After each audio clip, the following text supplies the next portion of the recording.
في قوله تبارك وتعالى الله يعلم ما تحمل كل أنثى إلى آخر قوله. يقول واحد اعترض عليه في أحد البلدان، قال أنتم تقولون إن الإمام يعلم ما في الرحم، الله يقول الله يعلم ما تحمل كل أنثى، كيف تزعمون هالقول؟ قلت له واحد من الاثنين، إما أهل العصمة مشتبهين ما يعرفون شو يقولون، أو جنابك مو ملتفت إلى نصوص أهل العصمة. قال شلون؟ قلت له في الزيارة الرجبية لما تزور أهل العصمة صلوات الله وسلامه عليهم أجمعين تقول تخاطبهم وعندكم ما تحمل الأرحام وما تغيض، ولا ما تخاطبهم؟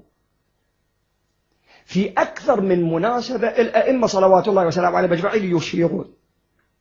واحد جاء عند الإمام الجواد صلوات الله وسلامه عليه قال يا ابن رسول الله أنا ما عندي خلف، ما عندي ولد، فلو تسأل الله سبحانه وتعالى أن يرزقني ولدا يكون من مواليكم من أحبتكم.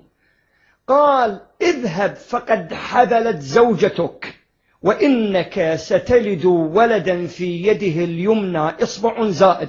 مو يقول له بعد شنو أكو، يعني مو يقول له بس حملت وخلاص، يقول له لا وفي بطن زوجتك ولد له إصبع زائد عنده 6 أصابع في يده اليمنى، لما يولد سمه محمدا سيكون من أنصارنا ومن محبينا.